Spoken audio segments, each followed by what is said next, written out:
दोस्तों नमस्कार। मेरे YouTube चैनल मॉडर्न कंप्यूटर्स में आप सबका स्वागत है। आज के इस वीडियो में हम ऑनलाइन आरटी आवेदन करने के लिए डिटेल में जानकारी प्राप्त करेंगे। हम सब जानते हैं कि सन 2005 से भारत में आरटीआई एक्ट लागू है, जिसके तहत कोई भी भारतीय नागरिक किसी भी सरकारी विभाग से अपनी सूचना अपने आप से संबंधित या समाज से संबंधित कोई भी सूचना प्राप्त कर सकता है। इसके लिए ऑनलाइन और ऑफलाइन दो माध्यमों का प्रयोग किया जाता है। ऑफलाइन में हम नॉर्मली पेपर में लिख करके अपनी सूचना पोस्ट से सेंड करते हैं और पोस्ट से ही हमें सूचना प्राप्त होती है। पर जो ऑनलाइन का माध्यम है वो बहुत ही सटीक और आसान है। अगर हम आरटीआई ऑनलाइन माध्यम से अप्लाई करते हैं तो हमें बहुत ही कम समय में हमारी वांछित सूचना प्राप्त हो जाती है। तो आइए देखते हैं कि ऑनलाइन आरटीआई का आवेदन कैसे करते हैं। इसके लिए सबसे पहले हमें गूगल में जाना होगा और यहाँ पर गूगल में हमें लिखना होगा आरटीआई ऑनलाइन।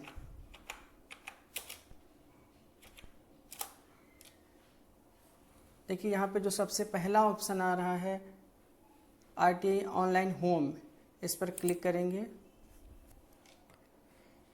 ये देखिए पोर्टल खुला आपके सामने आरटीआई का, जिसके माध्यम से हमें ऑनलाइन आरटीआई आवेदन करना है। क्योंकि हम शुरुआत से जानकारी प्राप्त कर रहे हैं तो सबसे पहले हमें रजिस्ट्रेशन करना होगा। यहाँ पे लिखा हुआ है not registered yet, sign up here. Sign up here पे क्लिक करेंगे और फिर अपना रजिस्ट्रेशन करेंगे इस पोर्टल पर। अब ये फॉर्म खुल गया है। इसमें जो सबसे पहला ऑप्शन है वो यूज़र नेम का है। यहाँ हम अपना यूज़र नेम भरेंगे। आप जो भी अपना मनचाहा यूज़र नेम बनाना चाहें वो यहाँ से क्रिएट कर सकते हैं।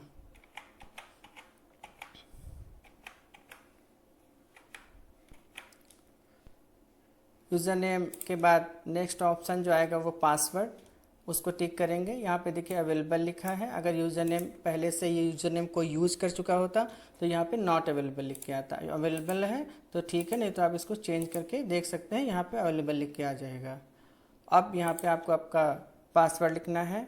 पासवर्ड में आपको जो बनाना है पासवर्ड, वो उसमें कम से कम एक कैपिटल लेटर ज़रूर होना चाहिए, एक स्मॉल लेटर भी ज़रूर होना चाहिए और इसके बाद एक स्पेशल कैरेक्टर और डिजिट भी। इन सब का कॉम्बिनेशन से यहाँ पे आपको पासवर्ड क्रिएट करना है। नीचे के कॉलम में जो पासवर्ड आपने ऊपर कॉलम में क्रिएट किया है सेम वही पासवर्ड आपको नीचे वाले कॉलम में भी फिल करना है।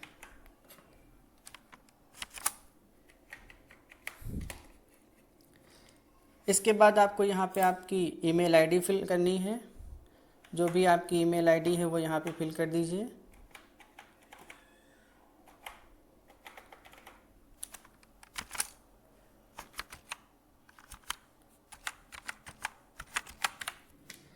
फिर कन्फर्म ईमेल आईडी में सेम ईमेल आईडी फिल कर दीजिए।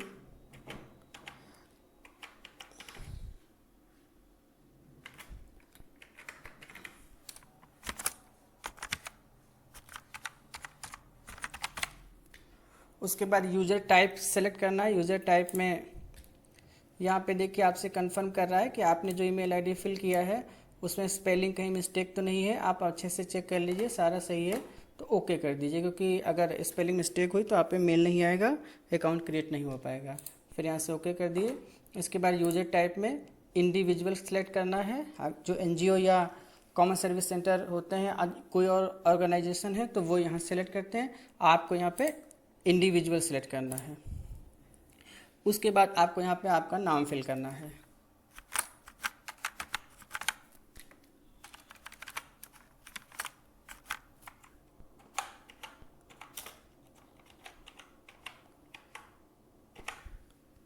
और उसके बाद जेंडर जो भी सेलेक्ट कर दीजिए।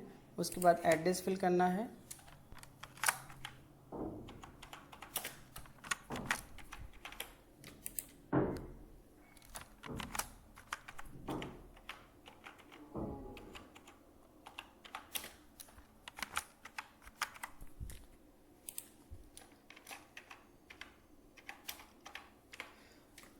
इसके बाद आपको आपका पिन कोड यानी कि पोस्टल कोड यहाँ पे फिल करना है। इसको बहुत ध्यान से आप फिल करेंगे, पोस्टल कोड सही होना चाहिए, क्योंकि कभी कभी जब आप ऑनलाइन आवेदन करते हैं आरटीआई का, उसके बावजूद सरकारी विभाग आपको पोस्ट के माध्यम से आपके एड्रेस पे भी लेटर भेज सकते हैं, जो भी आप जानकारी मांगेंगे। इसलिए आप देखेंगे कि आपका जो एड्रेस आपने फिल किया है वो एकदम करेक्ट होना चाहिए। इसके बाद यहाँ से जो भी आपका स्टेट है वो स्टेट सिलेक्ट करेंगे। यहाँ पर आप शहरी क्षेत्र में रहते हैं या ग्रामीण क्षेत्र में रहते हैं, जो भी आपका क्षेत्र है। अगर आप ग्रामीण क्षेत्र में हैं तो रूरल, शहरी में हैं तो अर्बन सेलेक्ट करेंगे। उसके बाद आप शिक्षित हैं या अशिक्षित हैं वो सिलेक्ट करना है। अगर आप शिक्षित हैं तो लिटरेट, अशिक्षित हैं तो इलिटरेट, शिक्षित हैं तो लिटरेट पे क्लिक कर दीजिए। उसके बाद आपकी शिक्षा का लेवल क्या है वो पूछ रहा है। जो भी आपका शिक्षा का लेवल है 12th, 10th या ग्रेजुएशन, वो भी आप यहाँ से सिलेक्ट कर दीजिए। उसके बाद आपका मोबाइल नंबर यहाँ पे फिल कर दीजिए और यहाँ पे आप सिक्योरिटी कोड फिल कर दीजिए और सबमिट कर दीजिए।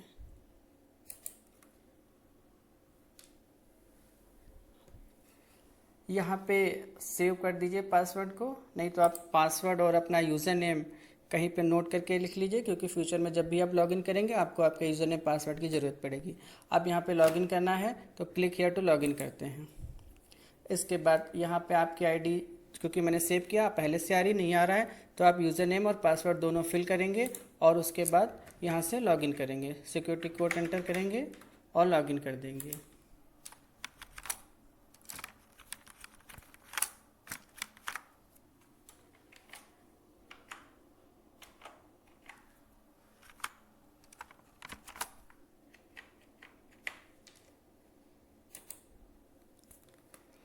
अब देखिए यहाँ पे आपसे जो मांग रहा है वो एक्टिवेशन की मांग रहा है, क्योंकि फर्स्ट टाइम आपने अकाउंट क्रिएट किया है तो एक्टिवेशन अकाउंट एक्टिवेट करने के लिए की चाहिए।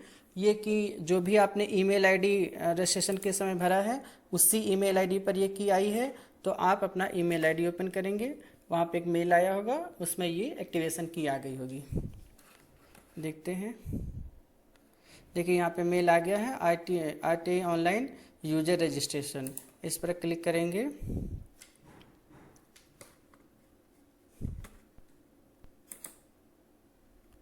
यहाँ पे देखिए आपका user name, user type, email ID और एक्टिवेशन की है और आपका मोबाइल नंबर भी है। अब तो आप यहाँ से आपका जो भी एक्टिवेशन किया है इसको कॉपी करेंगे और यहाँ पे इसको पेस्ट कर देंगे।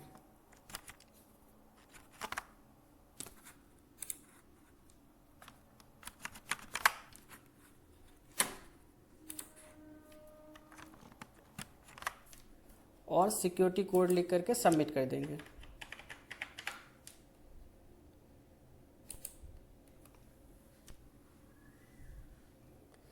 अब आपका रजिस्ट्रेशन सक्सेसफुल हो गया है। यहाँ पे देखिए जो भी आप रिक्वेस्ट करेंगे, रजिस्टर, डिस्पोज ऑफ, पेंडिंग, यहाँ पे नंबर बढ़ते जाएंगे। जितने भी आप रजिस्टर करेंगे रजिस्टर में आएगा, जो इन्फॉर्मेशन आपको मिल जाएगी वो यहाँ डिस्पोज ऑफ में आ जाएगा, जो पेंडिंग रहेगा वो पेंडिंग आएगी।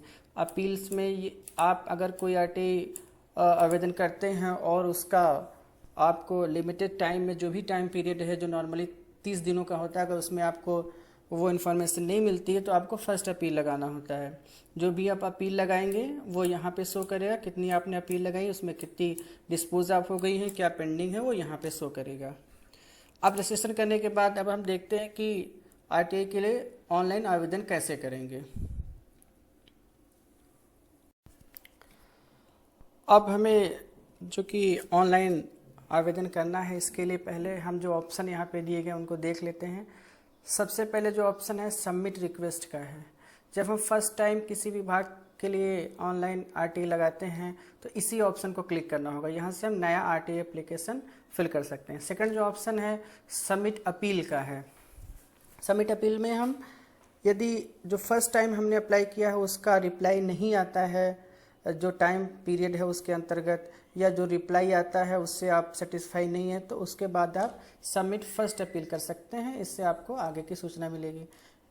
जो थर्ड ऑप्शन है व्यू स्टेटस है, जो भी आपने फर्स्ट अपील या सबमिट रिक्वेस्ट किया है उसकी क्या स्टेटस है इस समय, यहाँ से आप व्यू स्टेटस में वो देख सकते हैं। यूज़र मैनुअल है, नॉर्मली आप पढ़ना चाहें तो पढ़ सकते हैं। इसमें जो भी क्वेश्चन लोग पूछते हैं उसमें दिया गया है। माई अकाउंट में आपका सेम अकाउंट जो खुला है ऐसा ही पेज खुलेगा। लॉगिन हिस्ट्री में आप देख सकते हैं कब कब आपने लॉगिन किया है। इसके बाद फीडबैक आप देना चाहें तो यहाँ से आप फीडबैक दे सकते हैं, और यहाँ से आप क्लिक करेंगे तो आप इस पोर्टल से बाहर चले जाएंगे, लॉग आउट हो जाएंगे। अब हम सबसे पहले देखते हैं कि हमें जो आरटीआई लगानी है वो कैसे लगानी है ऑनलाइन। तो सबसे पहले यहाँ पे होम के पास में जो ऑप्शन है सबमिट रिक्वेस्ट, इस पर क्लिक करेंगे। यहाँ पे देखिए ये गाइडलाइंस दे रखे हैं, आप इनको पढ़ लीजिए और सबमिट पे क्लिक कर दीजिए।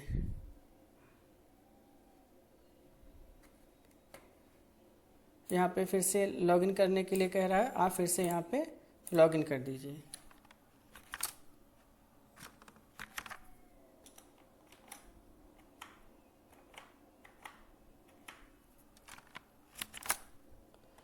नॉर्मली सबमिट रिक्वेस्ट पे क्लिक करने के बाद लॉगिन के लिए नहीं कहता है, पर कभी कभी कहता है, तो आप फिर से आप अपना यूज़र नेम और पासवर्ड यहाँ पर एंटर करके लॉगिन कर सकते हैं। सेम वही यूज़र नेम पासवर्ड रहेगा जो आपने क्रिएट किया है, और सबमिट कर दीजिए।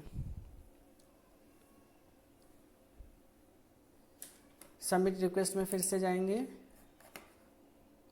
और यहाँ से सबमिट करेंगे। अब देखिए यहाँ पर आपके पास ऑनलाइन आरटीआई आवेदन के लिए जो फॉर्म खुल गया है उसमें कई सारे ऑप्शन दिए गए, उनको फिल करना है जिससे आप सूचना अपनी प्राप्त कर सकते हैं। सबसे पहले आपको सर्च करना है पब्लिक अथॉरिटी कि जिनको आप अपनी एप्लीकेशन भेज रहे हैं, जिस भी डिपार्टमेंट को भेज रहे हैं, उस डिपार्टमेंट का नाम यहाँ से आपको सेलेक्ट करना है। कोई भी आप सेलेक्ट कर सकते हैं। पूरे इंडिया में सेंट्रल गवर्नमेंट के जो भी ऑफिसेस काम कर रहे हैं उनके लिए आप यहाँ से एप्लीकेशन भेज सकते हैं। तो जो भी आप चाहें वो यहाँ से सेलेक्ट कर लीजिए।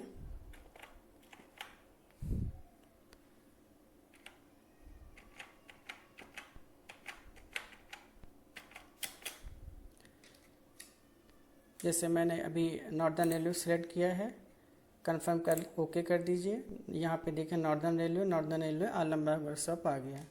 अब इसके बाद जो कि आप रजिस्ट्रेशन कर चुके हैं, आपकी सारी डिटेल लगभग यहाँ से पहले ही फिल रहेंगी। आपको जो फिल करना है वो सिटीजनशिप भी फिल है। उसके बाद आप देखेंगे is the applicant below poverty line.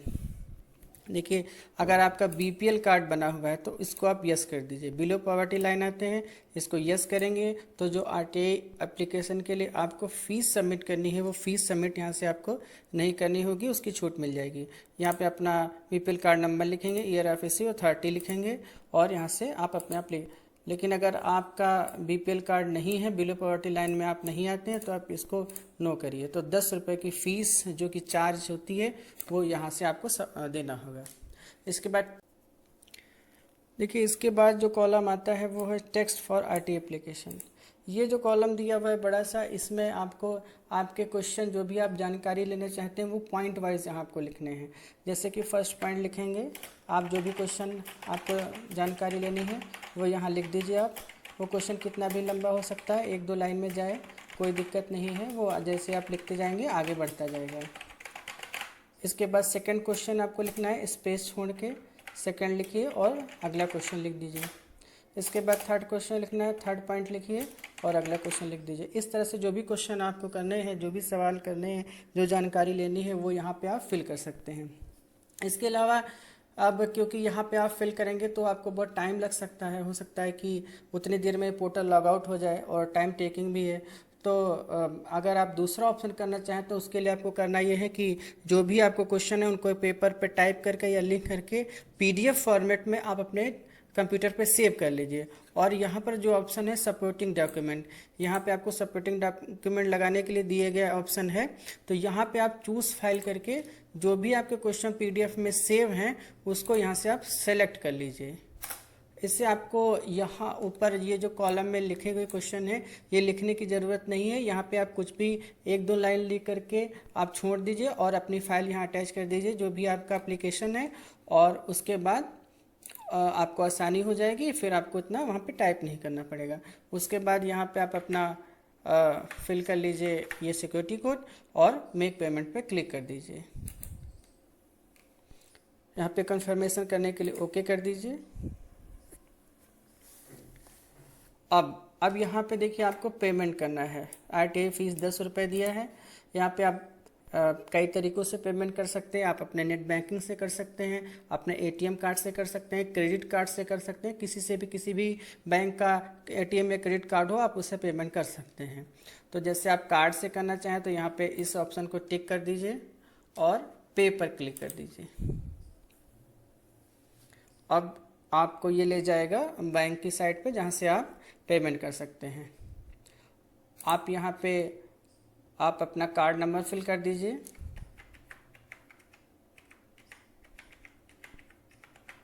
जो भी है, एक्सपायरी डेट फिल कर दीजिए, जिसके नाम से कार्ड है उनका नाम भर दीजिए। किसी के भी कार्ड से आप पेमेंट कर सकते हैं। CVV कोड भर दीजिए, जो भी CVV कोड है आपका, ये कैप्चा भर दीजिए।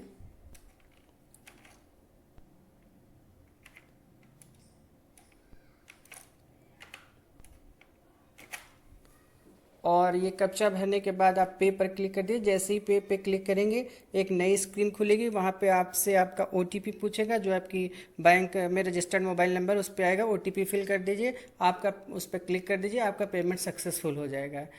इसका मतलब आपका RTA एप्लीकेशन सक्सेसफुली उस विभाग में पहुंच गया है जहां पर आपने अप्लाई किया है। अब 30 दिन के अंदर आपको इसका जवाब ऑनलाइन मिल जाएगा। उसकी स्टेटस आप जो व्यू बटन आता है वहां से व्यू से आप देख सकते हैं। आज का ये वीडियो बस यहीं पर समाप्त करते हैं। अगर इस वीडियो के रिलेटेड आपके पास कोई सवाल है तो आप कमेंट में ज़रूर पूछ सकते हैं। ये आपको वीडियो कैसा लगा ये भी ज़रूर बताएं। साथ ही साथ हमारे चैनल को सब्सक्राइब करें और वीडियो को लाइक और शेयर ज़रूर कर दें। धन्यवाद।